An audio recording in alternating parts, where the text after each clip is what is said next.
Hey YouTube world, thank you for tuning in again to my channel. For those of you who are new here, welcome. My name is Leslie Ann and I'm a certified personal trainer and health coach.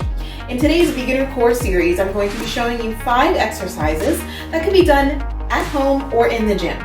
These exercises are going to help you develop abdominal endurance and stability, which are both important when establishing a strong and stable core.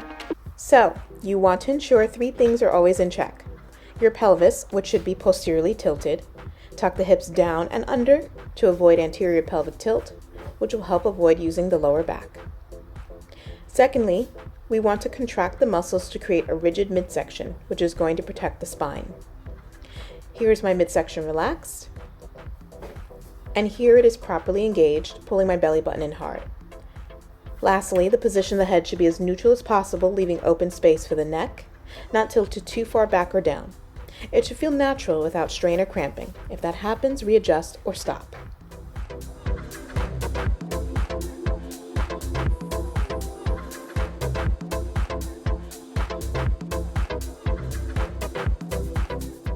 Exercise 1 trains the TVA, which is our deep core muscle responsible for spinal stability. Lay on your back and keep the lower back pressed flat without a space. Legs are up, bent to about 90 degrees, fingers point to the ceiling. Flex the feet and tap one heel at a time to the floor, keeping the lower back in contact with the mat. If you can't bring the heel to the floor without losing that contact, don't lower the heel as far. Inhale as you lower it, exhale as you crunch in.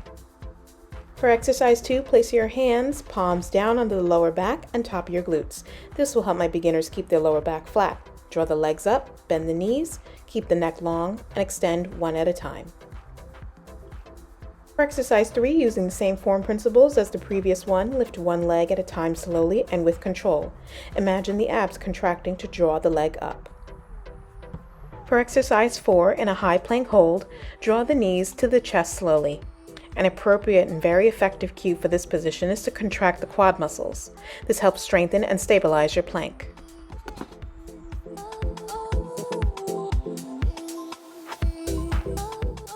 For exercise 5, use a high plank hold and simply step the foot out to the side with control.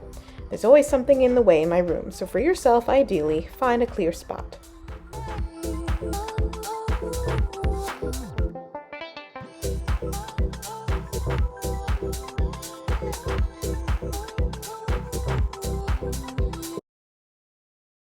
YouTube world, thank you for tuning in again to my channel. Why can't I speak? These exercises are going to build up abdominal and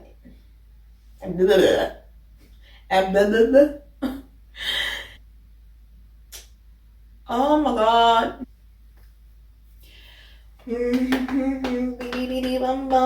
Okay.